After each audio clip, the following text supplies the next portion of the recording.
Representative Marjorie Taylor Greene, the Georgia Republican at a rally in Michigan, said this past weekend that Mr. Buttigieg is trying to emasculate the way we drive by, as she goes on to explain, by supporting environmentally friendly transportation. But what did you think of her wording? I literally don't even understand what that means.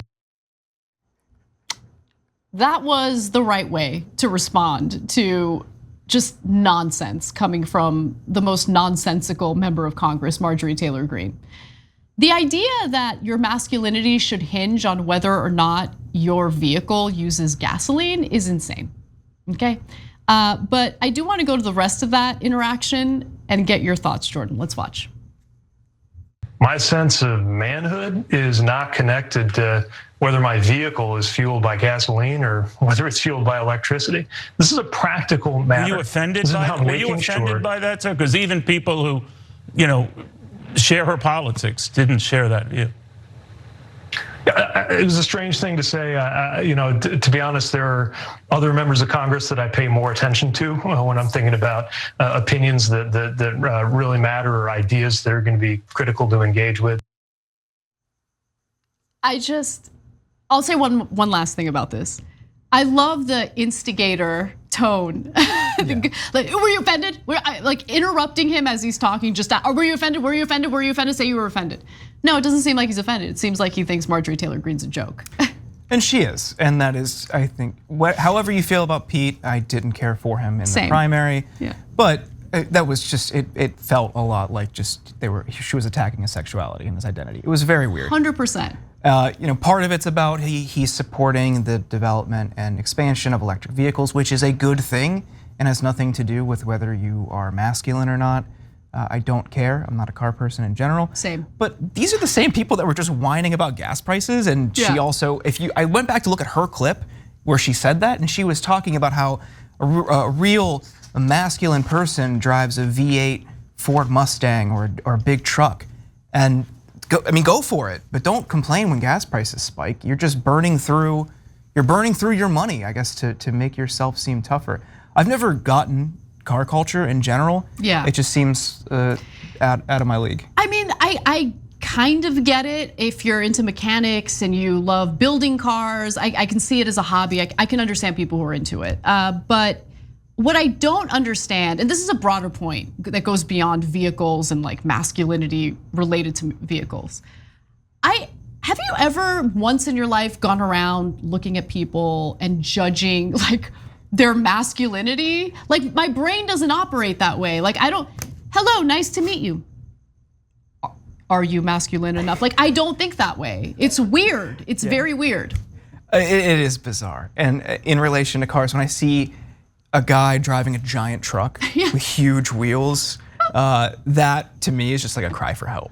Just like, give me a Miata. Like I'll tell. Yeah, no, zoom, hell yeah. No, I love small compact cars. Easier to park, easier to deal with. Yep. I'm a big fan of, like I have a used Honda Civic, and the reason why I love my used Honda Civic is every time it gets a dent or a scuff, I'm like, it's a used Honda Civic. It's great. Gets me to point A to point B. I'm happy.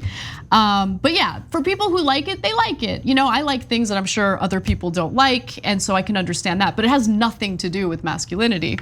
So conservatives like Greene have been at Buttigieg's throat for a comment he actually made last August about the high gas prices and how electric vehicles might be a good solution in response to high gas prices.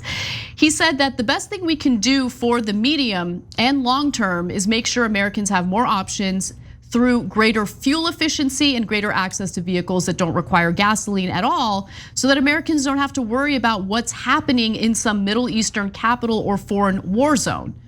And that's exactly right. I think when the war in Ukraine started and there was all this panic about gas prices, my issue was why do we wait for a war to happen to panic about the gas prices? We could have had a system in place already where we were more reliant on renewable energy, that like gas prices going up wouldn't be as big of an issue because there wouldn't be as much demand for gas to begin with.